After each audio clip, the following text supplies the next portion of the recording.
Turbo and 2K show. What is up, 2K crew? That is the wrong camera. That is the wrong camera. Anyway, before we while we fix that, what is up, 2K crew? It is that time of the week again. There we go. There we go. We got the right camera now.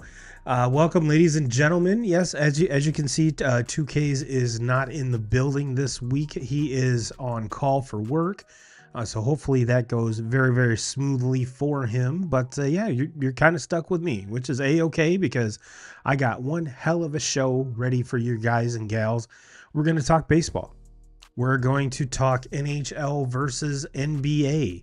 We're going to talk about some news, and we're going to get all into it. But before we do, I just want to give a big shout out to everyone watching live, whether you're watching live on TikTok, over on Twitter, over on YouTube, or on our Facebook group, facebook.com/group/2KCrew. And for those of you that are an OG and still listen to the audio podcast, big shout out to you, whether you have us on in the car or on the treadmill. We love each and every one of you. So with that being said, 2K Crew, we got a lot to get to. And for those of you that reached out after last week, I am feeling much better. Thank you. So hopefully this week I'm not hacking all over and just causing your eardrums to explode. Let's hop into some news here. One that hit kind of near and dear to my heart. This is a tweet from Ari Miroff over at My Sports Update. Zach Martin retires from the NFL with more All-Pro selections 9 than accepted holding penalties 7. What a stat! What a career! And Ari, you are 100% right. I mean, this is the dude that kind of put Notre Dame on the map as far as kind of being that offensive line if you will. I mean, if you look at starting with him and going even through up to last year's draft, we have some studs. And he was the one that kind of got it kicked off. And even though being a guard, where you think most of the money in the NFL, especially in the offensive line, is made with the tackle position, he was able to make quite a career and quite a lot of money with the Cowboys, playing there his whole entire career.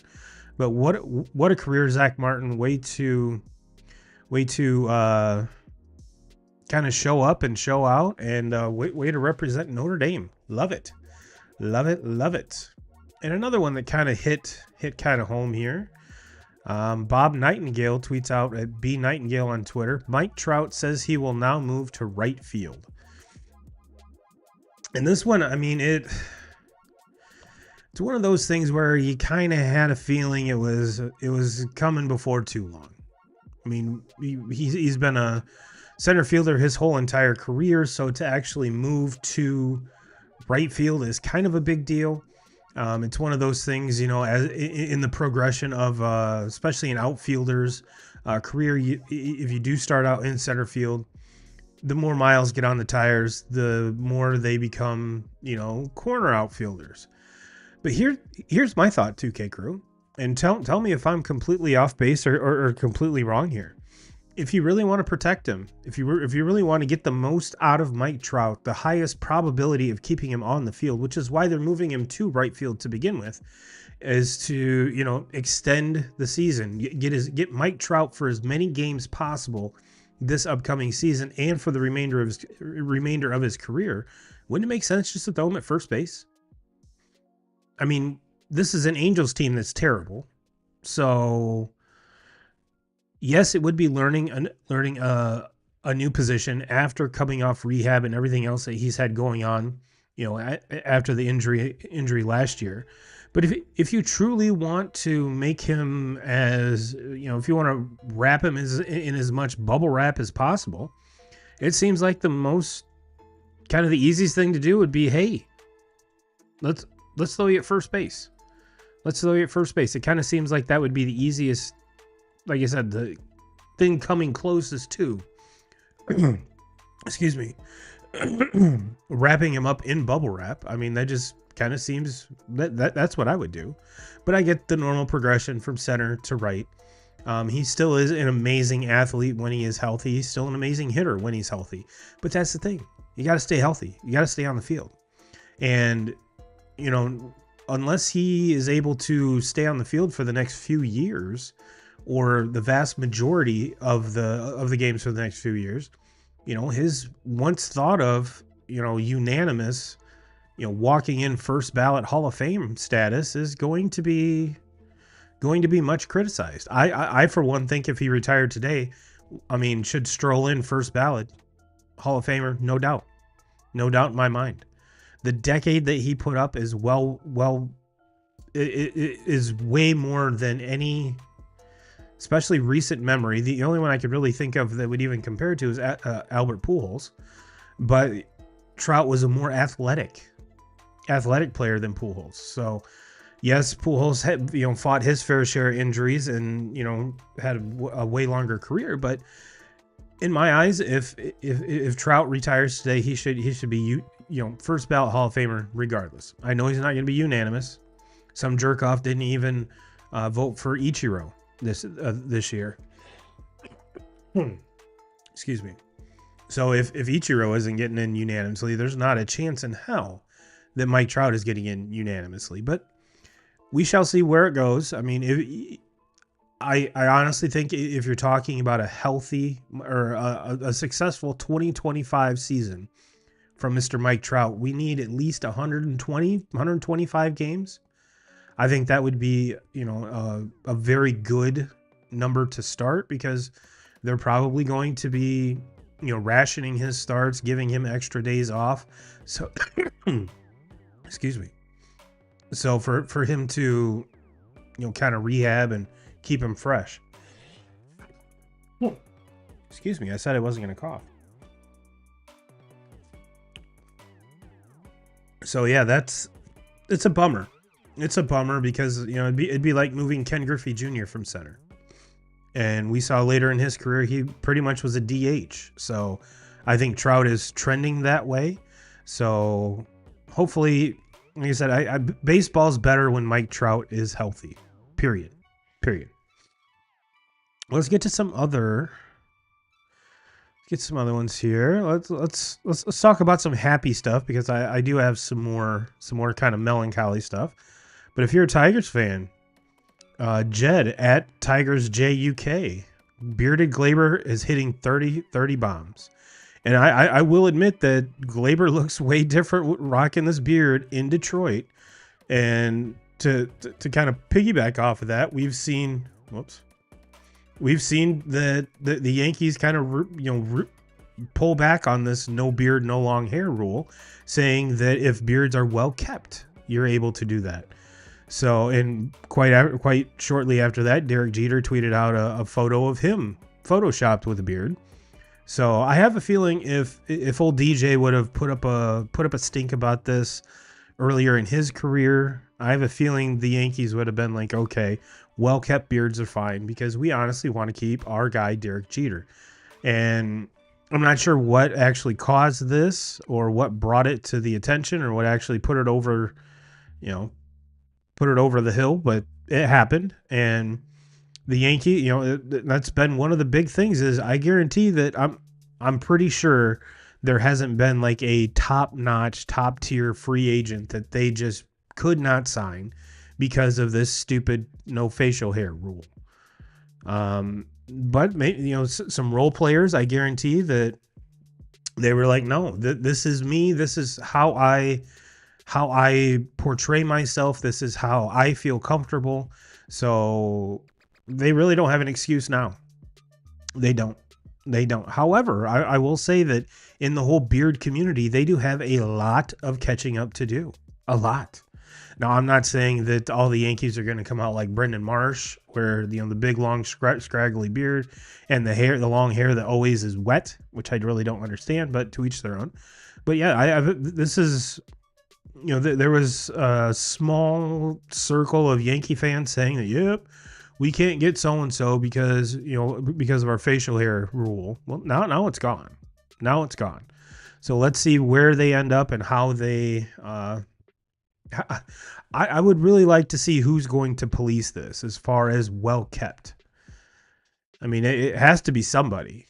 It has to be somebody. And did they make a new position like facial hair coordinator? I don't know. How would you put that on your resume? Facial hair coordinator for the New York Yankees. And if said player does have a unruly beard, are they like, do they trim it up? Do they lose the privilege? Are we talking about losing playing time? I mean, I have a feeling that it probably won't get that far, but I mean, it begs the question. It begs the question. And like I said, some other melancholy news here, 2K crew. This one came out of nowhere. This is from ESPN. Breaking. Victor Wembanyama is expected to miss the remainder of the season with deep vein thrombosis in his right shoulder, says, or the Spurs announced. Basically what this means is he has a blood clot in his right shoulder. And Mrs. Turbo is a nurse. So I was like, babe, what does this mean? And she said that it isn't very uncommon, but it's not very common, especially for a kid his age. He's 21 years old. 21 years old. And when you have your hands over your head that much, it does increase the probability of this happening. I mean, it's been well documented that other players have had this, bounced back, and was able to play a long career. So as far as it being career threatening, I really don't think that's the case. It's just kind of a bummer that that this happened, because right on the tails of that, this comes from Shams at Shams Sharania.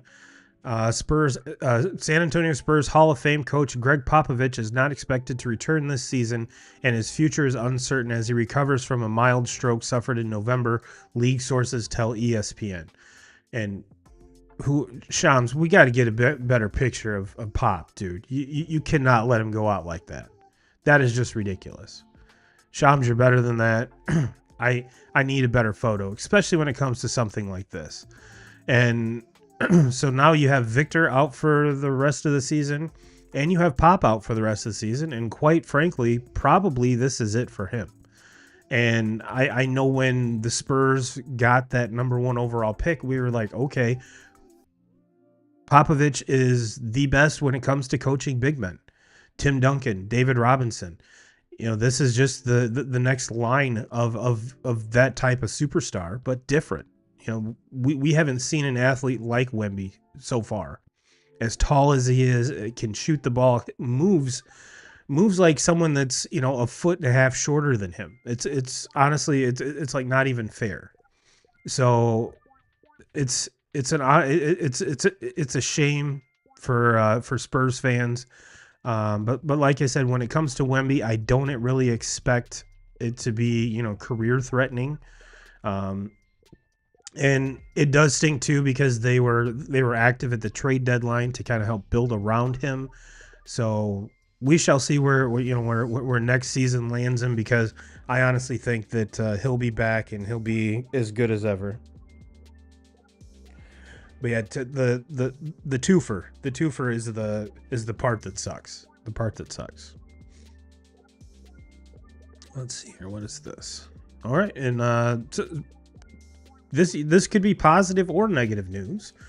NFL fantasy football, Patrick Pucci. Which one are you excited for? Days until Combine 5. Combine starts this week. Franchise tag deadline 10 days. Free agency 18 days. Draft 61 days. Schedule release 81. Training camp 144. Preseason 166. And the start of the season, 2025 season, 194 days. And of course, I mean, if you're an NFL fan, you're excited for all of these. Maybe not so much the schedule release, because who cares? The draft, obviously, yes. Free agency, yes. Trade deadline, or franchise tag deadline. Yeah, because, there's some teams that use it, some teams that don't. And so, it's been... there's a lot of speculation that comes around that. The Combine, absolutely. We did find out that Shedeur Sanders will not throw at the Combine. He is waiting for his pro day in Colorado, which that doesn't shock me one bit. Started training camp? Nah. Started preseason? Nah. Obviously, yes, the start of the season. But Patrick Pucci, thank you for putting those numbers together, because I sure as hell wasn't going to put those together. Let me see here. I think that... What is this one? We did that one. All right, so I think that's all the news. 2K crew. So let's get into this NBA versus NHL. I guess you could call it a debate. And I feel like this is one of those topics where just because we do our show once a week, we kind of missed the ball on this one. But I think there's more and more reaction coming out about this, so I figured, what the hell, let's put it in the rundown just so, I say we, even though 2Ks isn't here, but we can kind of give you our feedback, our impressions of it. And hand up right out the gate, I will fully admit I am not an NBA guy. I am not an NHL guy. So you're not getting a bias one way or another from me. But what I saw, and if you live under a rock and don't know what I'm referring to, it was the All-Star festivities surrounding each one of the leagues. Okay. NBA had I don't even know what the format was. I think there was like 4 teams, first to 40, round robin style, I guess. As you can see, I really watched a lot of it. We had a dunk contest where a guy that doesn't even play won the dunk contest. Just a bad look all the way around. All the way around. It at least from my eyes. At least from my eyes. The NHL, wow.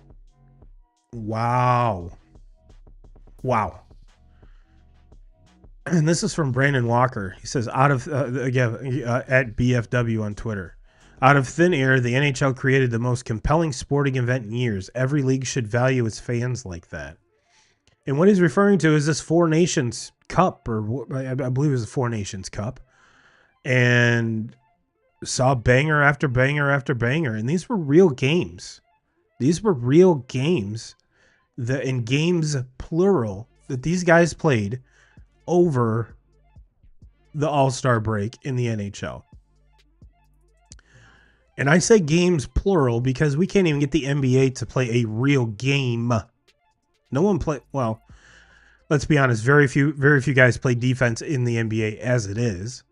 But when you get to the All-Star game, it is completely just a 3-point shooting contest. And we're getting games that are like 170 to 168 or something absolutely ridiculous. And maybe this is me being the old guy, get off my lawn, but it was terrible. It is an absolutely terrible representation of what All-Star festivities should be.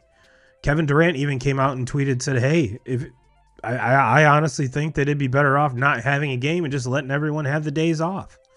And in this case, I'm KD, I'm right there with you. I'm right there with you.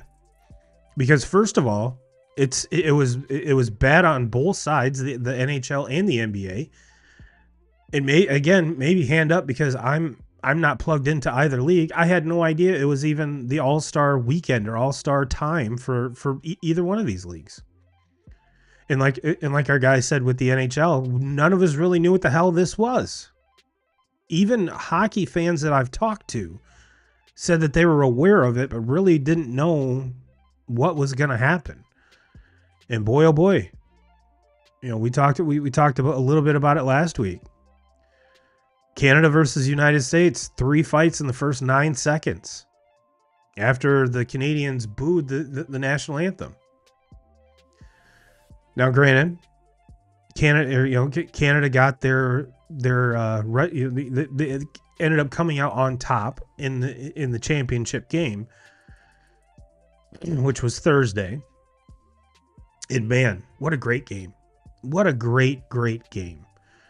And again, this is someone that I stopped watching hockey after the last lockout. I tried to get back into it, and it just seemed like all the stars that I thought were at such team were not there anymore. It took more of my time to actually figure out who was where. So I said, you know what? Not into it. Not into it at all. I'm not really into it.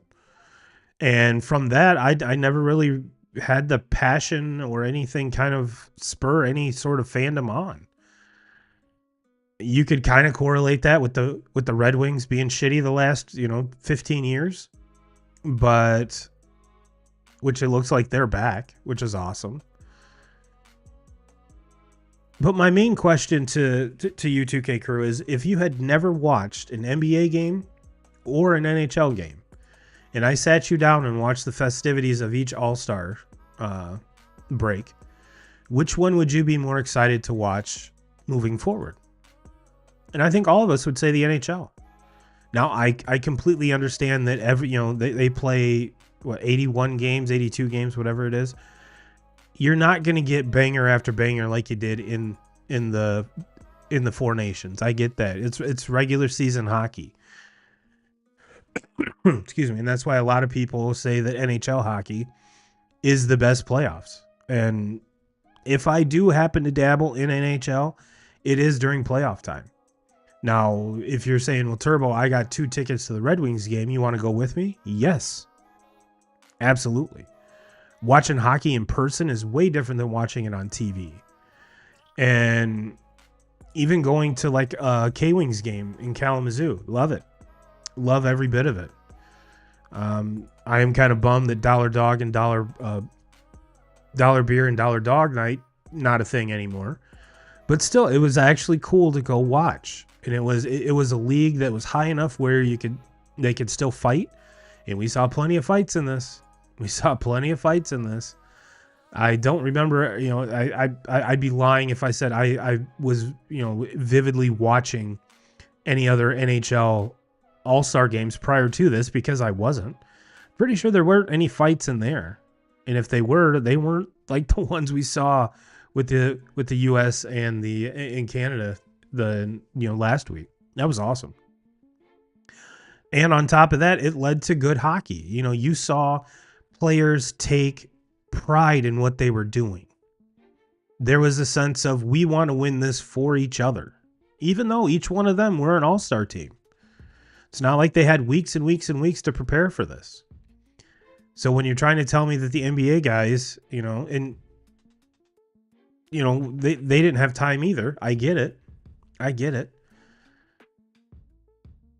But it was just a different feel. And take into consideration the average salary of one of those NHL teams as compared to one of the NBA teams. You're going to see a vast difference. And these NBA guys bitch when they have to play back-to-backs. They spend pretty much the whole game bitching about ticky-tack fouls. And just the overall product itself has gotten to be so bad. And again, this might be old man Turbo standing, saying, get off my lawn, but I just cannot get into it. I can't. I've tried.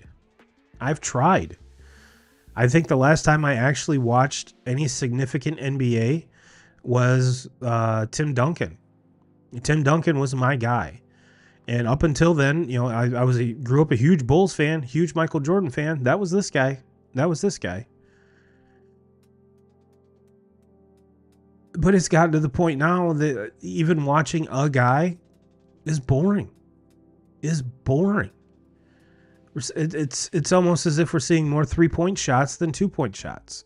And on top of that, more free throws than anything. So yeah, and no one rebounds, no one plays defense. It just seems like a very watered down version of a product as compared to even 10 years ago. Even 5 years ago. Hell, let's not even go back to the 80s and 90s, like when I grew up watching basketball, because it's a completely different sport now. Completely different.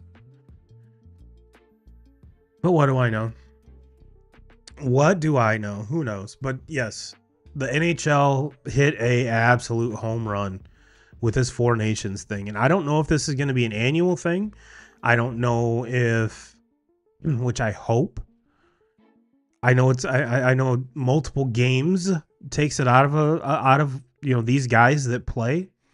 But man, as far as getting new fans, that has to be, I'd be curious to see what the NHL's viewership has done pre and post this Four Nations Cup, because I guarantee they've gotten a lot out of, especially for the fans. I guarantee that they've gained many more fans. Probably can't say that about the NBA.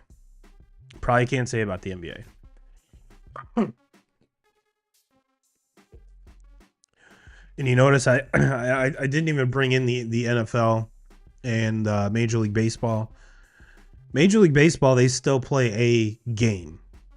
It's still the game that they play 162 times a year. Do some players play different positions? Sure. We're not seeing starting pitchers going, 5, 6, 7 innings. We're seeing a lot of starting pitchers coming in the second, third, fourth, fifth inning. I get it, but it's the most. Aside from this Four Nations thing, the NBA is not really a game. The NFL has went to flag football and a bunch of other stuff, which I really don't blame them for. And so it's the most semblance to a regular game out of all of them. Now the NFL, that whole thing's bypassed me as well. The only thing I will give it to the NFL is they are appealing to the younger generation with the flag football, the skills challenge, just all kinds of, it's more fun. It's more of a fun fan experience, especially if you have younger kids. I guarantee they absolutely love it, which is fine. And it's one of those things. I just have to take a step back and say this is not my thing anymore. Now, does that make me hate the NFL? Absolutely not. But I also think that calling someone a Pro Bowler or an NBA All-Star, I think that's getting diminished. I do, because there's so many of these guys opting out. And you get LeBron like a couple hours prior to the game starting saying, nah, I got this knee thing or whatever excuse he gave, where he should have just taken it and then said, yeah, I'm not playing, so someone else could get that designation. That would have been cool. And he caught a lot of hell from many other outlets larger than us. So we're not even going to, kind of bag on that. But as it used to be when you're a Pro Bowl selection, Major League All-Star, NBA All-Star, NHL All-Star, that was one of the major lines on your resume. And for us to do it now, no, it doesn't have the same pull as it did years ago. You look at the quarterbacks that are asked or that are brought, awarded Pro Bowl designations. No. Are they good? Yeah, but you're not going to get Patrick Mahomes at a Pro Bowl ever. So let's use those designations very loosely from here on out. All right, well, let's talk about some cool stuff. Let's talk about baseball. Let's talk some baseball. That's what the thumbnail and the title were all about. Drama in Boston. Now, if you joined us last week, we talked about the Bregman signing and how it seemed on the surface that everyone was happy. Because from what we were told as fans, that if they did sign Alex Bregman, or if they traded for Nolan Arenado, that Rafael Devers would have no problem shifting to DH or playing a very limited third base, not be the third baseman. But when asked at the presser or the day after the Bregman signing, that was a whole different side of this. He was asked in a press conference, obviously through an interpreter, if he was okay moving off third base and was going to be the team's primary DH, and he said no. He said no. And then Tristan Casas came out afterwards and said that granted, the reporters prodded him. The reporters got him right where they wanted him, because they wanted a response from him, and he came out and said, Rafi is my third baseman. And then he went on to say that Roman Anthony, Marcelo Meyer, and Kristen Campbell probably shouldn't be up day one. So maybe I guess Tristan Casas is now the general manager / first baseman / reporter for the Red Sox. I didn't see that. I didn't see that. But I guess there's a little bit more on the bone than what any of us even thought. And they even went so far as to say, well, Rafi, the guy who signed you is no longer in the building. It's a different GM now. Chaim Bloom is not the GM of the Boston Red Sox any longer. It's Craig Breslow. And the guy who signed you to this massive deal, the largest deal in franchise history to be the face of the franchise, is no longer with us. So that promise that you're going to be able to play third base your entire career here in Boston the guy who made that is no longer here. And as big of a Devers fan as I am, I love watching him play. But he is one of the worst fielding third basemen in the league. Add to that, this Boston Red Sox team is one of the worst defensively in the league, especially the infield.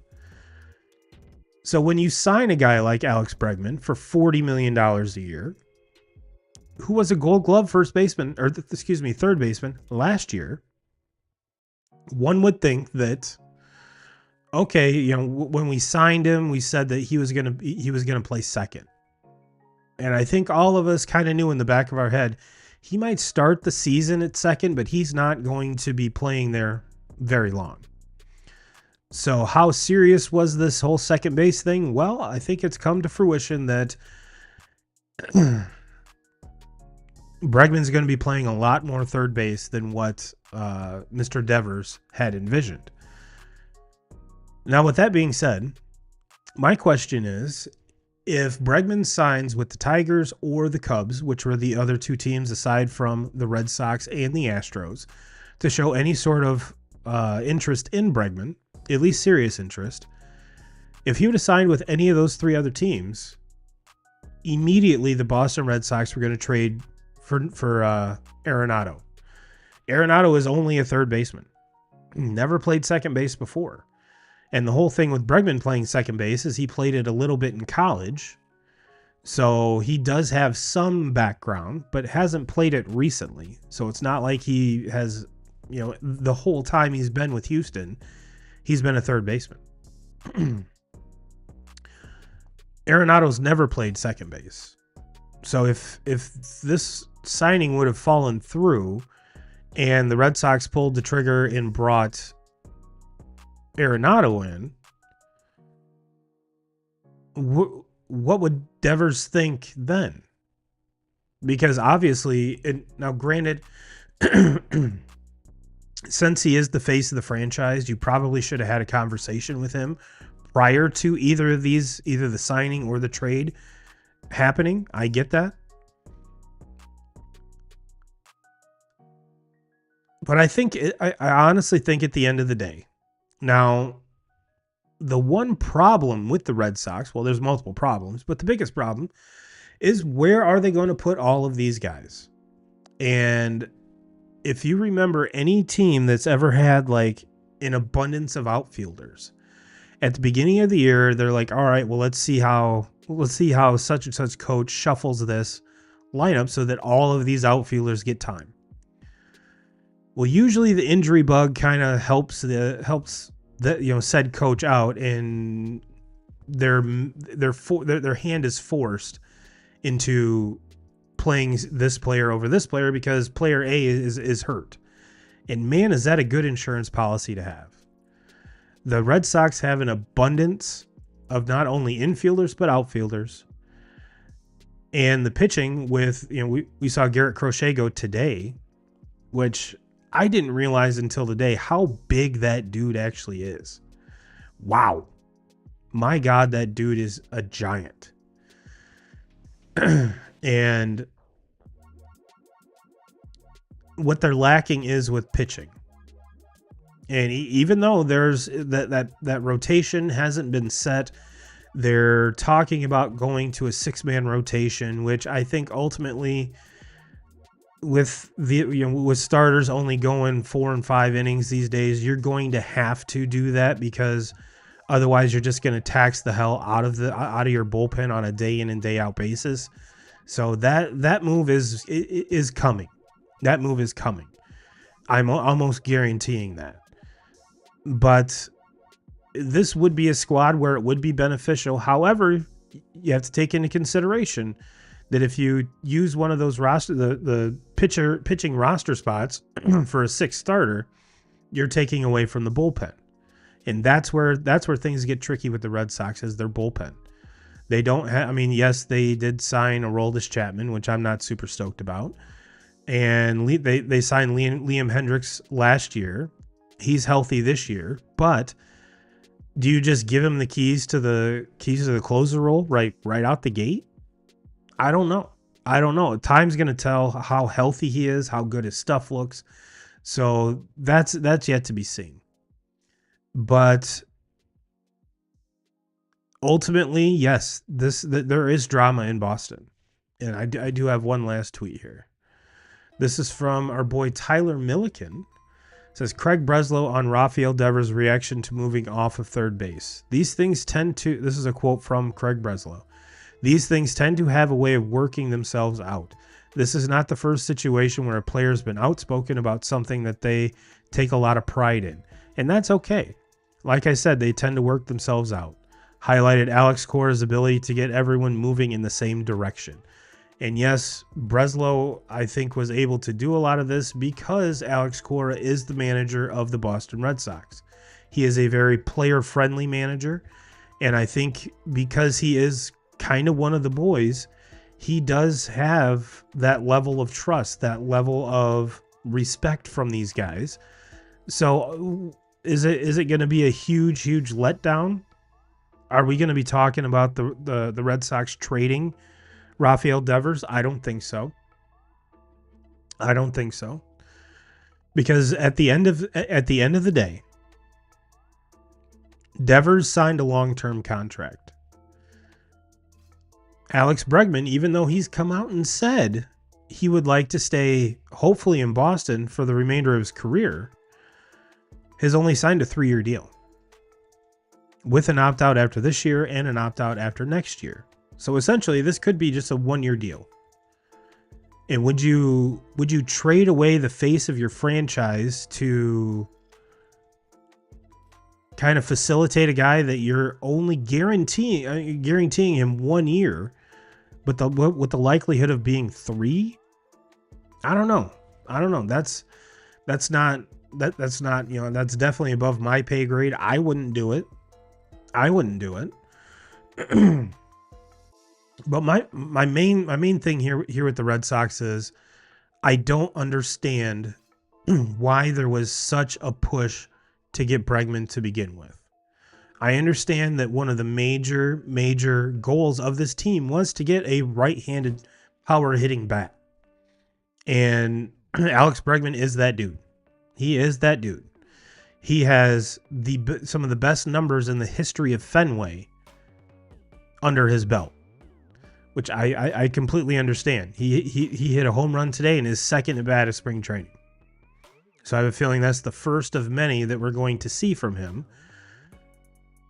But when you take a look around the whole time, this organization, the reason they haven't been spending money, or a whole lot of money, was because they were building around this young core of Campbell, Anthony. So I think that I'm not saying they were putting the cart before the horse, but I understand the veteran leadership that Bregman brings. I do wholeheartedly.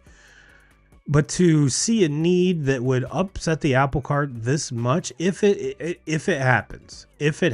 Now, I have a feeling that once everyone takes a step back, like Breslow said, all of this is going to be fine. It's all going to work itself out. Like I said, the injury bug has its way of poking its head in when you least expect it, in the places you don't want it to happen. And another thing about the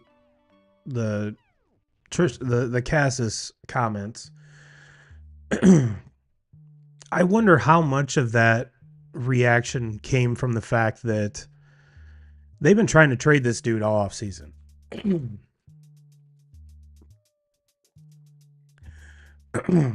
There have been trade rumors after trade rumors.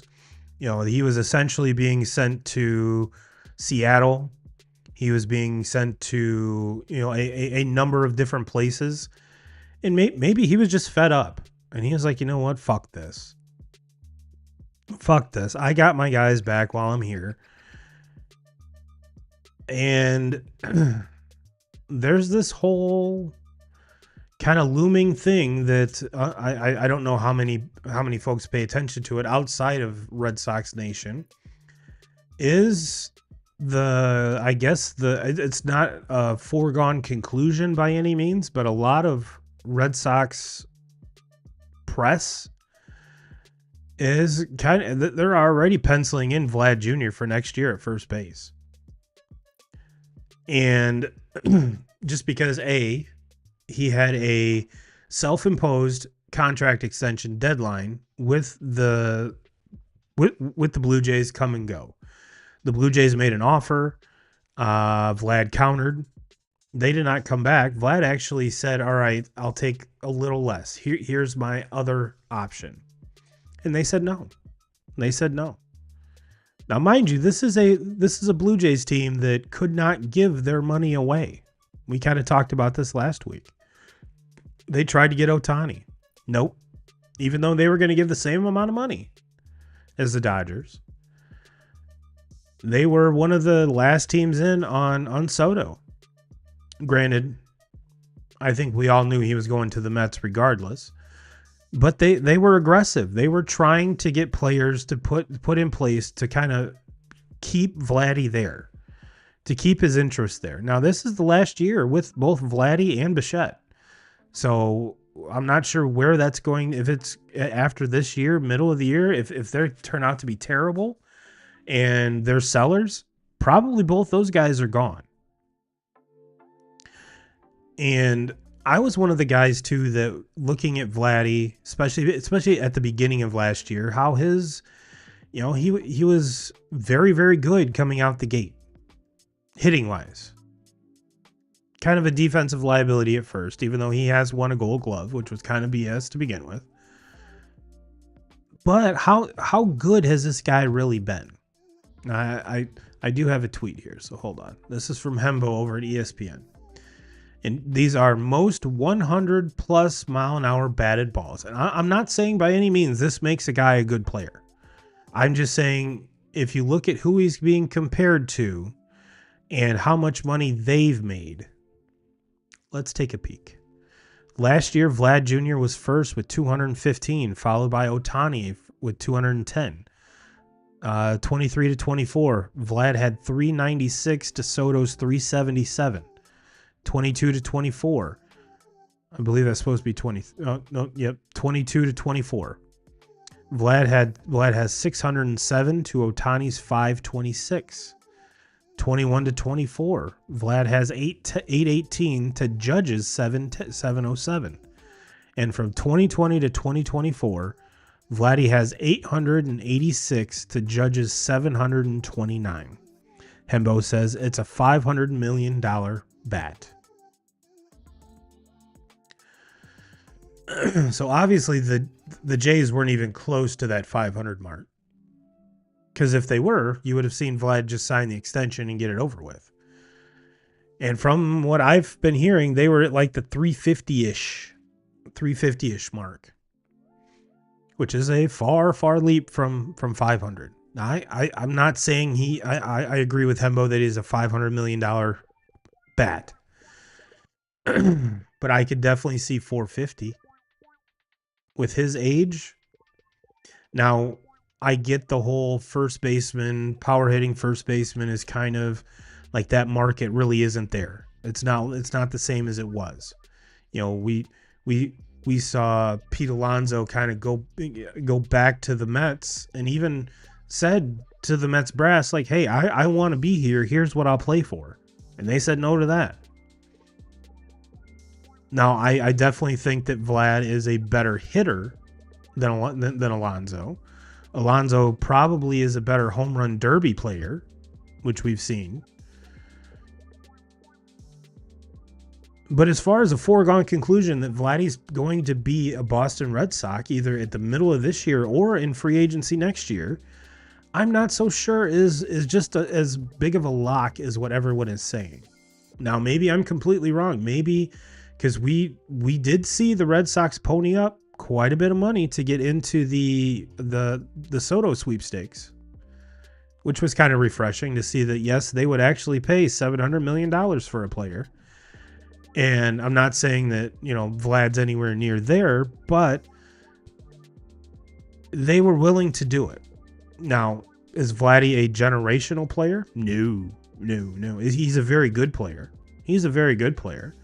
And I think that his contract is going to be kind of the new threshold for superstar players, because after him, we've got Kyle Tucker. Kyle Tucker is set to be a free agent, I believe, after this year, even because the Cubs traded for him. Are the Cubs going to pony up $400-500 million? Probably not. Could be wrong, but I have a feeling we're going to see Kyle Tucker somewhere other than the North Side after this year. But as far as Vladdy's concerned, I think this is gonna reset the market, and because not every dude's gonna get $700-800 million like the mega free agents we've seen over the last 2 off seasons in Soto and Ohtani. And both of them are extremely rare circumstances. Ohtani is the two-way player, and Soto is the very young free agent that we hardly ever see a free agent his age, or a player his age, get to free agency as young as he is. So Vladdy doesn't check either one of those boxes. He's just a very good hitter. That's an average first baseman. But as far as being, I keep coming back to it because I'm not as sold that it's a slam dunk as what Red Sox fans think. Does he want to play in Boston? Yes, he does.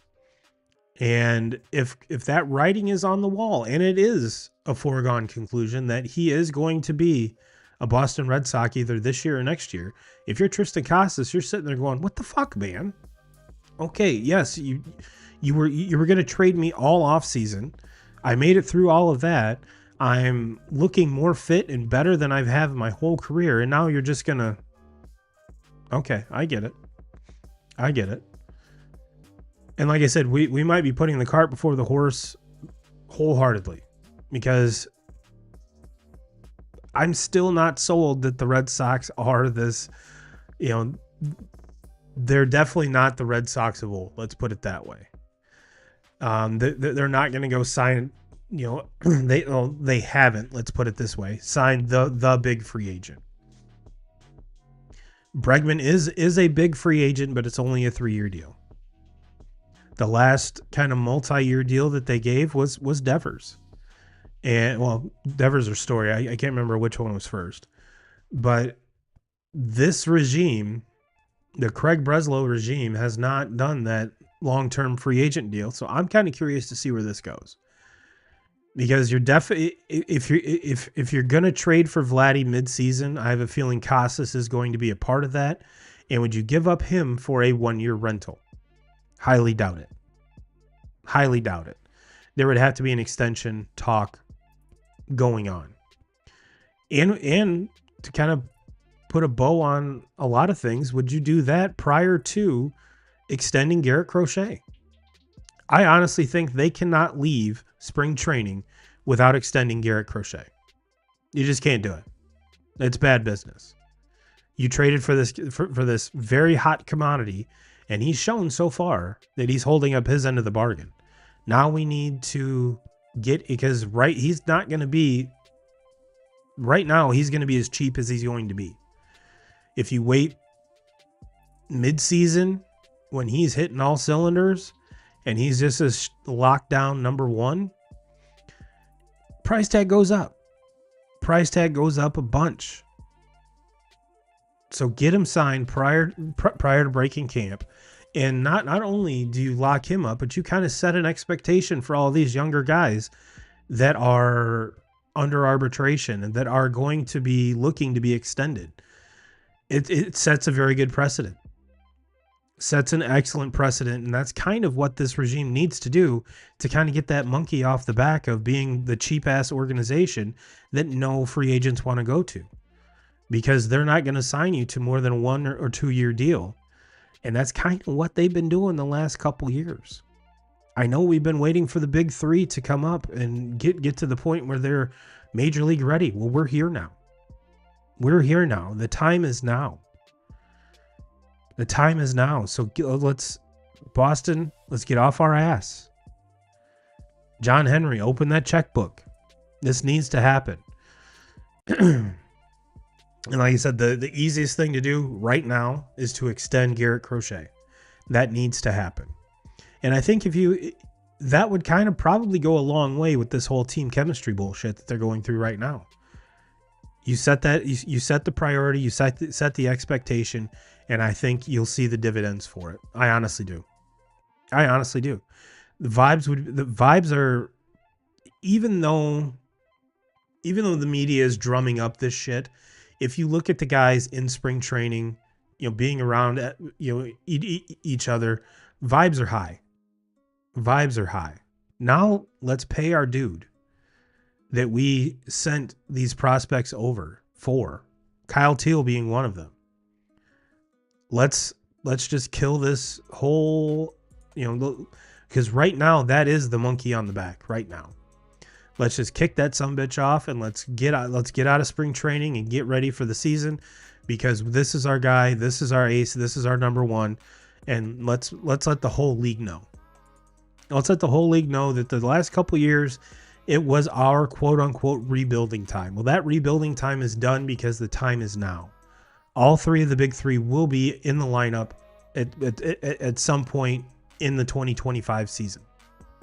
Whether Campbell breaks camp with them and then shortly after Roman Anthony comes up, I have a feeling we're going to be waiting for Meyer a little bit longer, just because Trevor Story's kind of plugging that hole right now, which is fine. But this is what the brass has wanted. This is what we've been building towards. So now is the time. Now is the time. This is what you've been saving your pennies for. So let's extend Crochet. Get that, set that precedent that we are back. You kind of chipped away at it with the Bregman signing. And, that was a signing that a lot of folks were saying that you played that perfectly, Craig Breslow. You played that perfectly. You got the 3 years that you wanted. Did you have to pay more per year? Sure.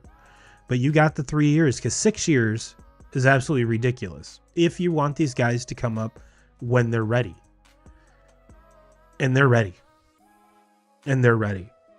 So you kind of chipped away at that old adage. Well, now let's just blow it up, spend some money, and get back to being the Boston Red Sox that all your fans know you are, know you can be, and that what we grew up watching. That 2018 team is still one of the best teams in team history, if not major league history. Let's get back there. Well, 2K crew, that's all I have for you this week. 2Ks will be out again next week. They are traveling to a volleyball tournament, so I'm gonna make some calls, see if I can't get another co-host in here with me, so you're not stuck with me for an hour plus. But yeah, we're gonna continue talking baseball. Might talk about a little bit of the combine. So we shall see what. And of course, keep you up to date with the news and notes of the week. So with that being said, I will see each and every one of you next week. And as always, Jim Rome, we're coming for you.